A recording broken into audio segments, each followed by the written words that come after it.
Okay, welcome back. Let's unpack this. We're doing a deep dive today into something pretty transformative, actually. Hmm. Imagine changing the way you learn English, like fundamentally, moving beyond just translating in your head. Right. Building that direct link, yeah, Mm-hmm. between your thoughts and actually speaking or thinking in English. Exactly. And that's the mission today. We're really digging into how you can train your brain to do that. It's a massive challenge for so many learners, isn't it? That constant internal voice translating everything. It really is. You think in your language, translate, then speak. It's a big hurdle. A huge one. It slows everything down. But we've got this fantastic guide, this document called welcomeback.pdf.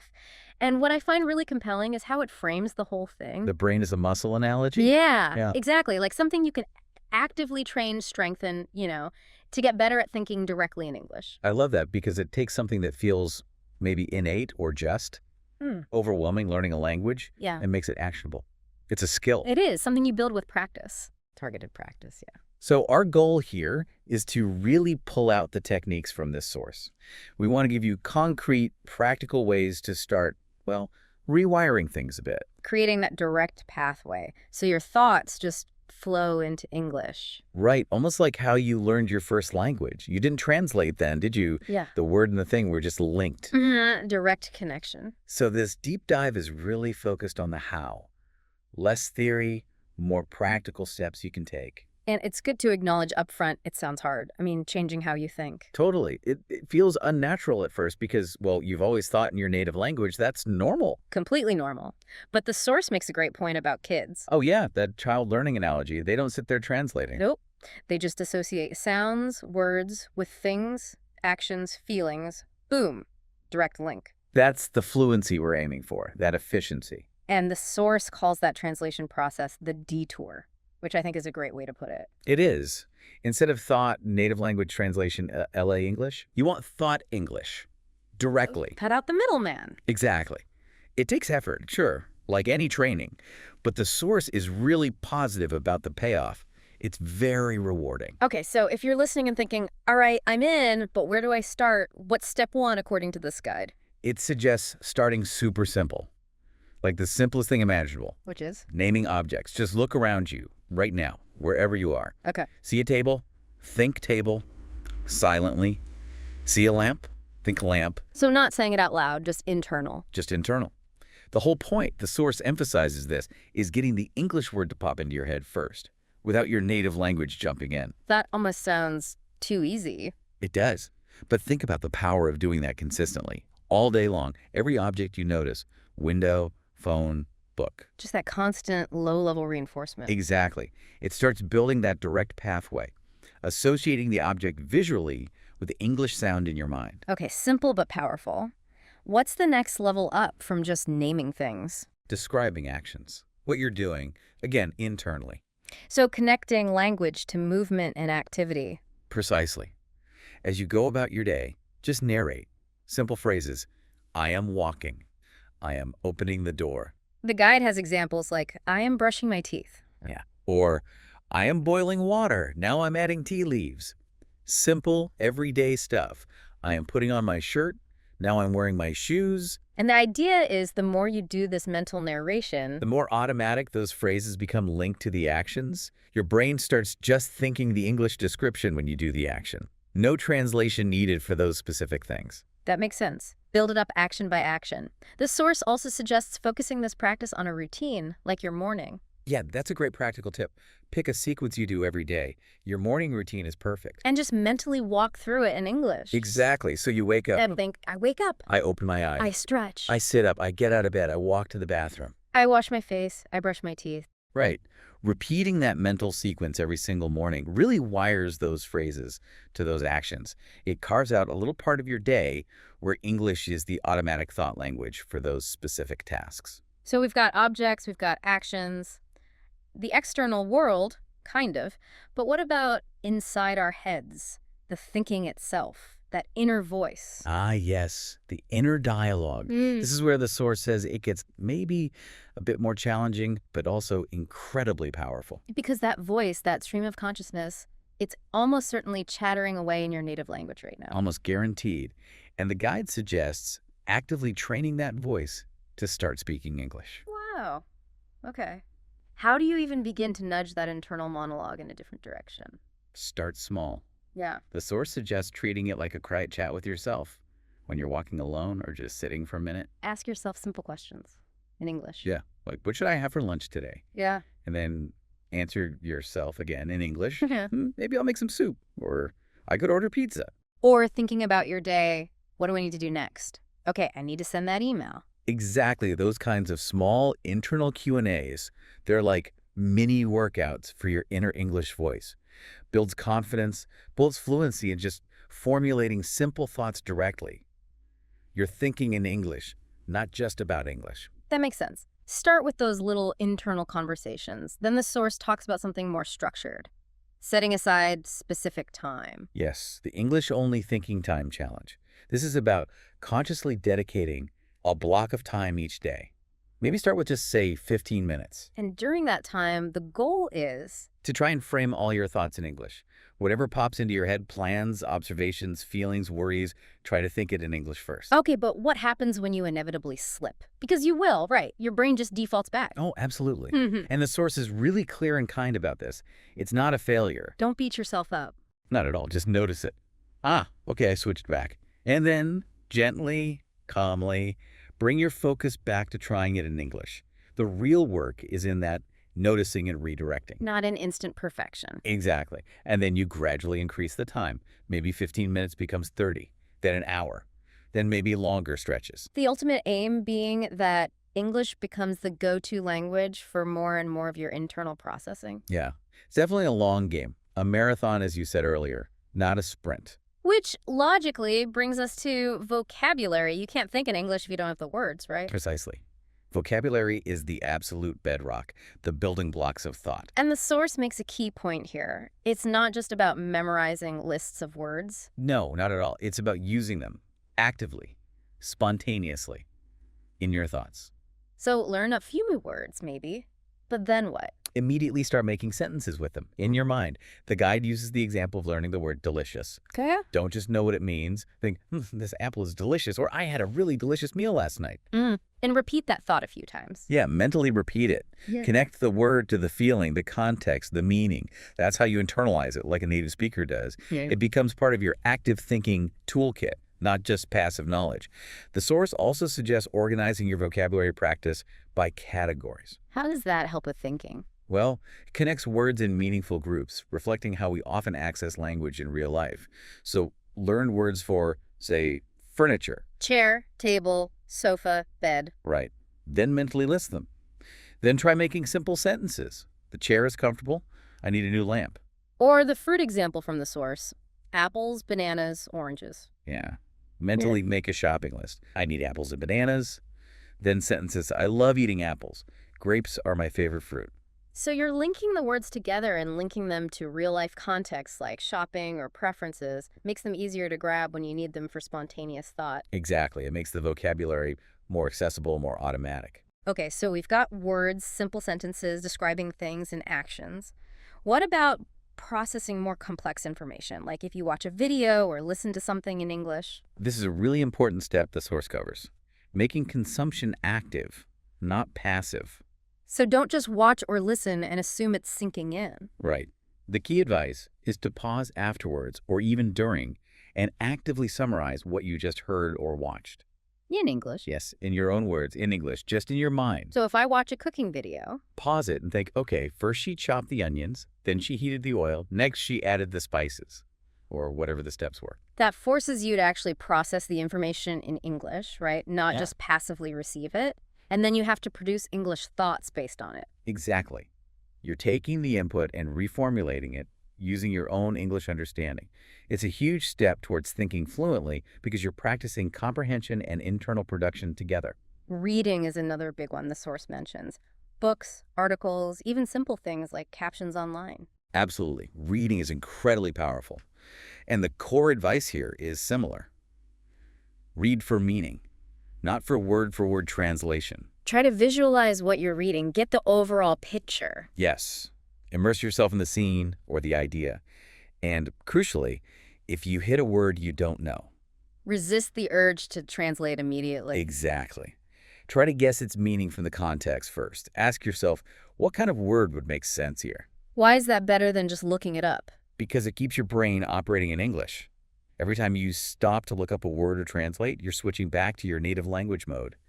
Guessing from context keeps you immersed, keeps the English thinking flowing. That makes a lot of sense. Keep the momentum going in English. The source actually includes a nice little guided practice for this kind of mental connection of visual thinking exercise. Oh, cool. Like the kitchen example? Yeah.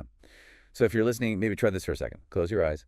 Imagine you're walking into your own kitchen. Okay, I'm there. Now, mentally, using English, just start naming things you see. Fridge, sink, Good. What else? Microwave, countertop. plates on the table. Now, maybe describe a simple action. I open the fridge. I take out some milk. Perfect. This kind of visualization, seeing it in your mind's eye and immediately labeling or describing it in English, builds really strong, direct mental links. You're not just memorizing abstract words, you're mentally living in English in that space. That feels really concrete. And it's not just about the physical world, is it? The source mentions extending this to our internal world, too, like emotions. Absolutely vital. Thinking fluently isn't just about objects and actions, it's about expressing your inner state. So practice putting feelings into simple English words. I feel happy. I'm feeling a bit stressed. I'm angry about that. I'm sad today. Learning to articulate your emotions, even just basic ones, internally in English is a core part of making the language feel like your own. It's about expressing the whole you. Okay, so we're building this internal English world. How do we then bridge that to interacting with others? The source talks about simulating real life, right? Yes, preparing your mind for actual conversations. Mental scenarios are great for this. Like the cafe example. Exactly.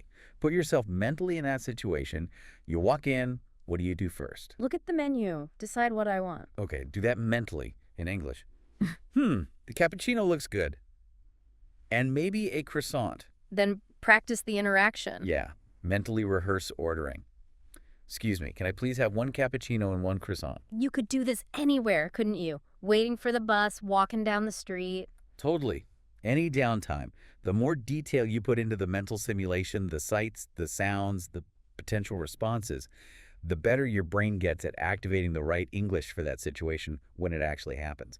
It's like pre-paving the neural pathways. Building conversational muscle memory. That's a great way to put it. And it works for all sorts of common situations. The source uses the supermarket as another example. Right. Walking down the aisles, thinking in English. Narrate your shopping trip internally. Okay, first I need rice. Where's the rice aisle? Over there. Let's see. This brand looks okay. I'll take this one. Now vegetables. Tomatoes, onions, carrots. This constant self-talk keeps your mind actively engaged in English during routine activities. Over time, English starts to feel like the natural language for that specific task. And the idea is to carry this over into actual interactions with people. Definitely. The source suggests using this internal English thinking before, during, and after conversations. Okay, so before a conversation. Think about what you might want to say, how you could start. Maybe anticipate some questions. Just get your mind into English mode regarding the topic. And during the conversation. Try your best to stay in English mode. Think in English as you listen and formulate your responses. Don't mentally translate everything back and forth if you can help it. And then afterwards, this is interesting. Reflect on it in English.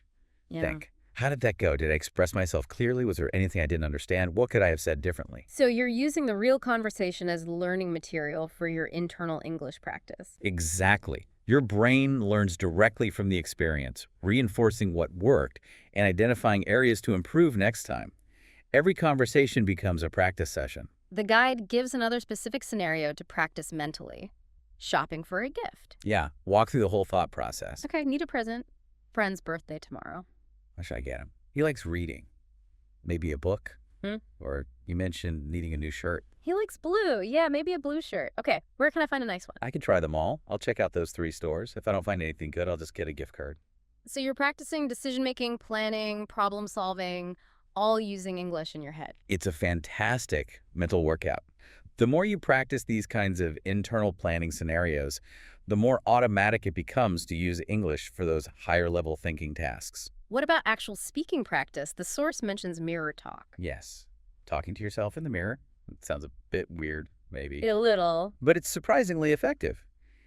The guide says start simple. Like just saying hello. Yeah. Hi. how's it going? And then answer yourself. Pretty good.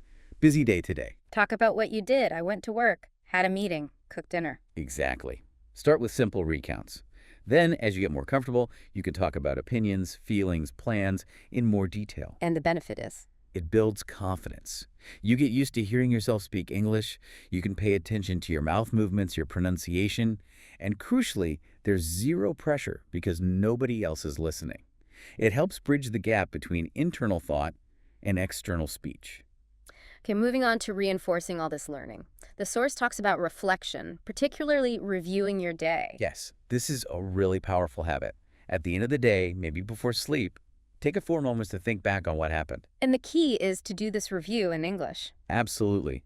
Mentally recount the main events. Okay, woke up late today, oops. Rushed to work. Had that movie with the boss, it went okay, actually. After work, I stopped at the shop, bought groceries, came home, made pasta, watched a bit of TV, now I'm tired. Exactly like that.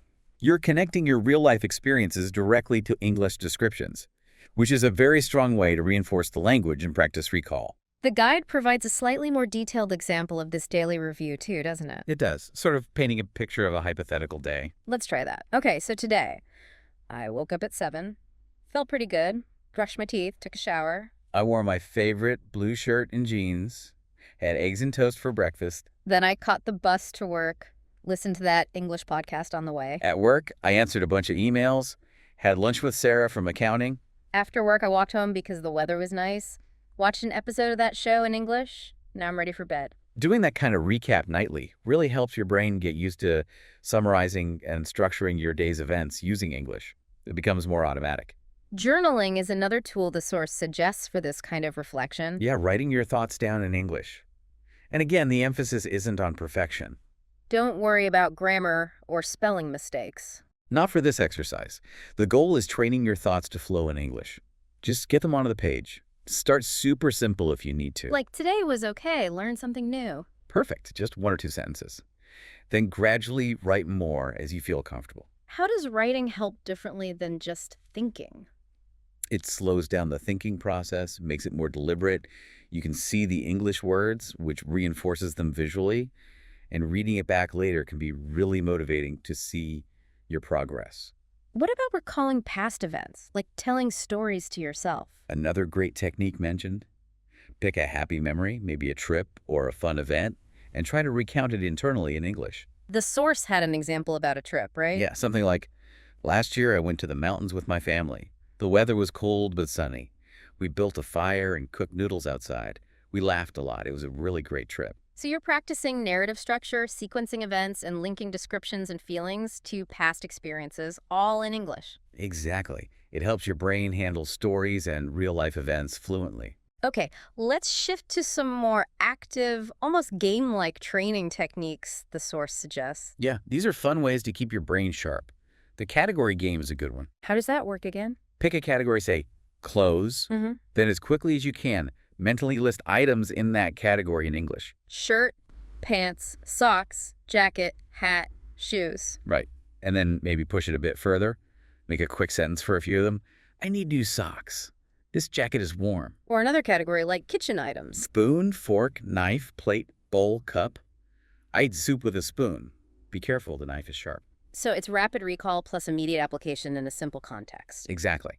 Connects the word, the meaning, and the usage all at once. Great little mental drill. Music is another area the source touches on, if you enjoy English music. Don't just listen or sing along passively. Pay attention to the lyrics. And the key step is? Try to explain the meaning of a line or the whole song in your own words internally in English. So if a song says, I miss you every day, you might think, okay, this song is about someone feeling lonely. They're thinking about a person they love who isn't there. They feel sad because they're separated. So you're processing the emotional content, the deeper meaning, not just the surface words. Yes. It helps you connect with English on an emotional level, not just a logical one, which is a big part of natural, fluent thinking.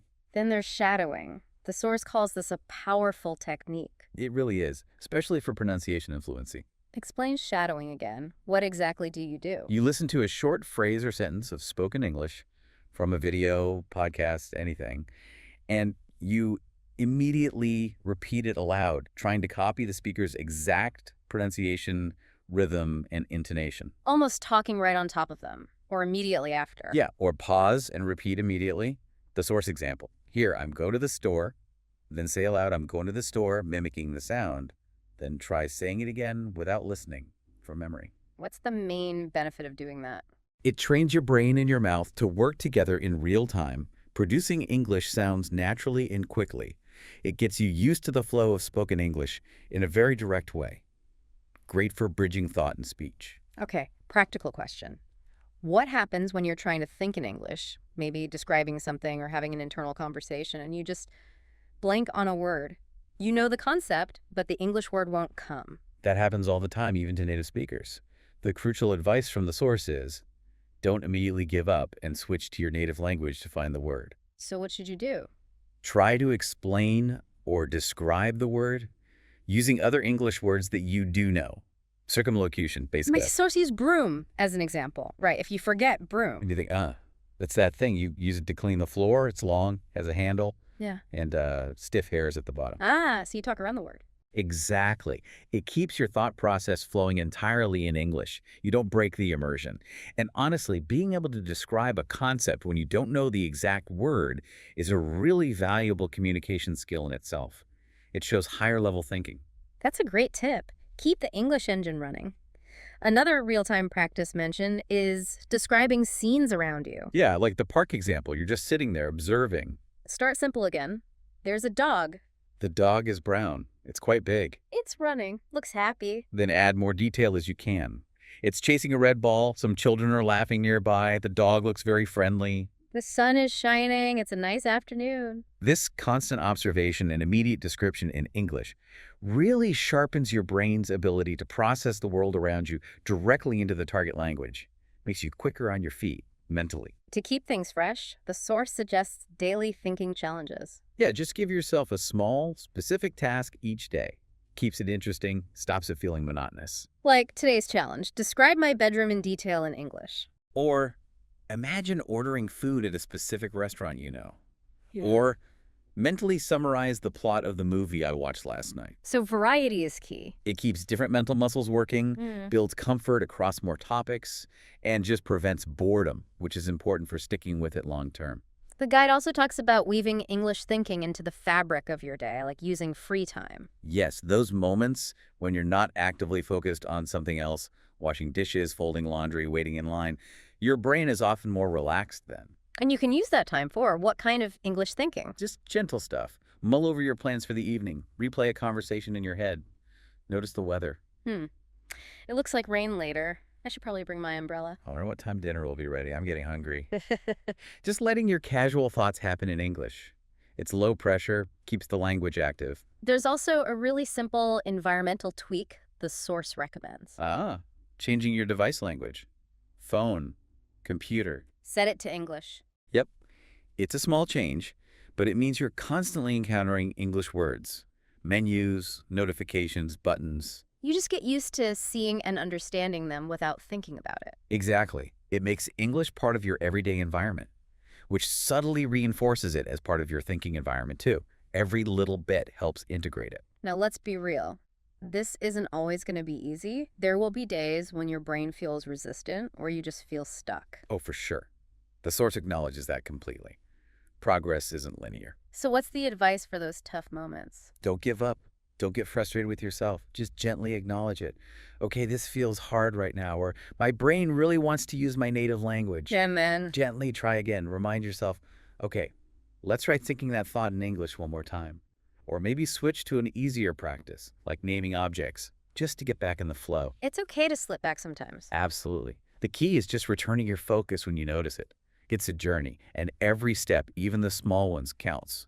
Persistence over perfection. Okay, here's a big one that stops a lot of people. Worrying about grammar when thinking internally. Huge barrier.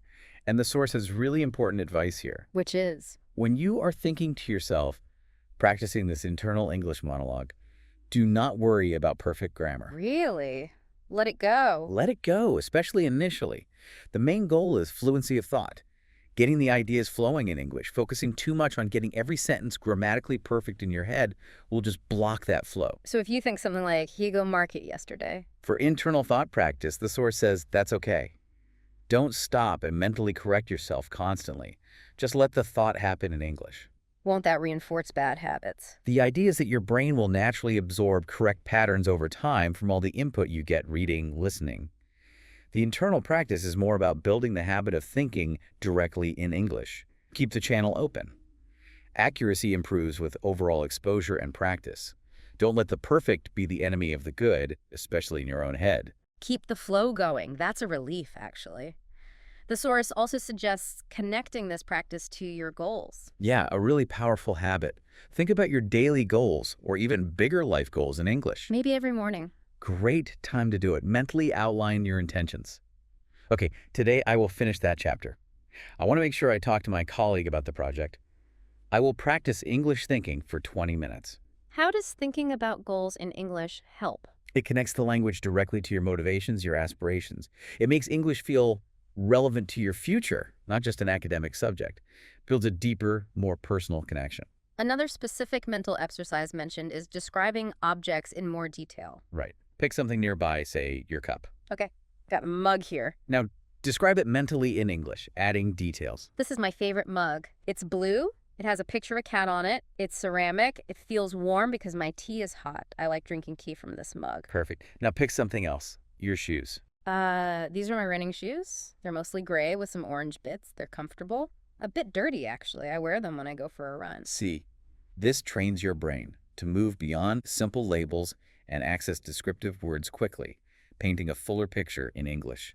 It's like upgrading your internal descriptive abilities. The guide talks about narrating your actions, almost like having an inner coach. Yes, turning that inner voice into a running commentary of what you're doing. So as I'm making lunch, You think, okay, now I'm washing the lettuce.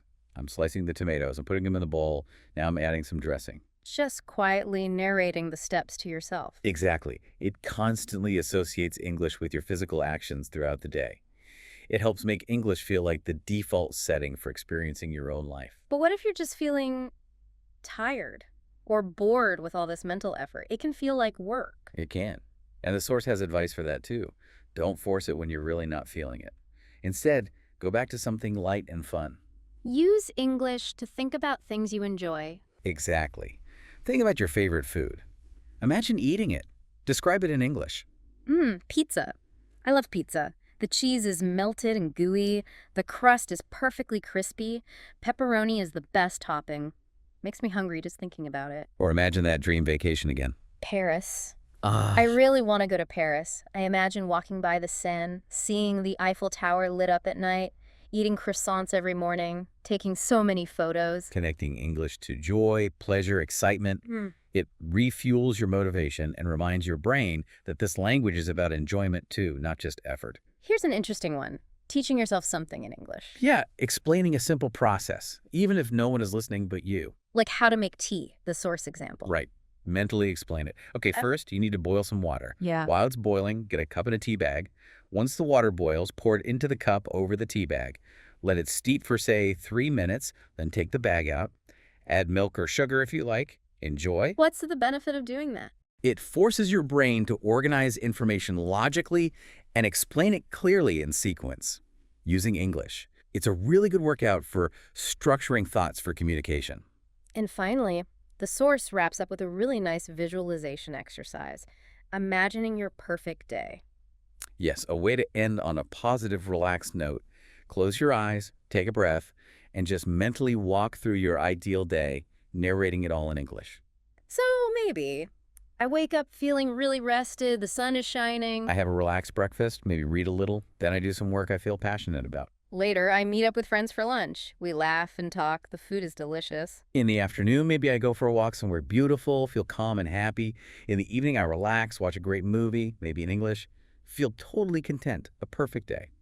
Using English to imagine positivity and fulfillment. It just helps your brain associate the language with good feelings, making it more receptive and open to thinking in English naturally. So as we kind of pull all these threads together from this deep dive, what's the overarching message, especially around encouragement? Celebrate the small wins. Seriously. The source emphasizes this. Don't be your own worst critic.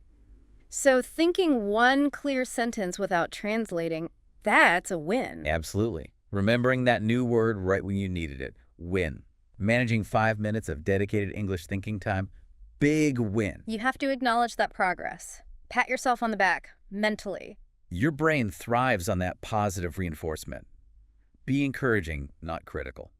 And the final piece of advice seems to be about trust. Trust the process and trust yourself. You can do this. You have the ability to train your brain this way. Consistency is key, right? Keep showing up. Every day, even if it's just a tiny bit.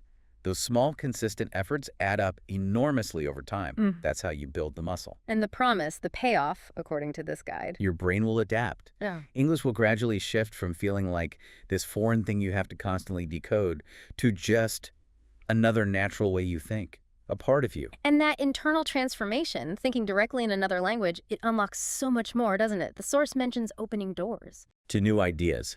Definitely. Different ways of seeing the world, new opportunities, culturally, professionally, deeper connections with people. It's profound. It really is. It goes way beyond just passing a test or ordering coffee. It changes your internal landscape. So we've covered a huge amount today, pulling from this source material. Everything from just naming a chair, All the way to visualizing your perfect day, narrating actions, playing thinking games, simulating conversations. a whole toolkit for training your brain. And the core message running through it all is pretty clear, isn't it? Patience, consistency, practice. Those are the keys. It's a journey. There's no magic trick. Hmm. But every single effort you make to think directly in English, however small, is building that pathway. It really is possible. Thinking in English isn't just for language geniuses. It's a skill you can actively develop, and it's incredibly rewarding when you start to feel that shift happen. It changes everything about how you experience the language. Which brings us to a final thought, something to maybe ponder after this deep dive. The source talks about opening doors by thinking in a new language. But consider this. If you can intentionally train your brain to fundamentally change how it processes language and thought in this way, what else could you train it to do? Interesting. What other foundational aspects of your thinking, maybe even in your native language, could you consciously reshape through deliberate practice? The power isn't just in learning English itself. It's in recognizing and harnessing your mind's ability to adapt, to rewire, to learn new ways of operating. So the question becomes, what will you train your brain to do next?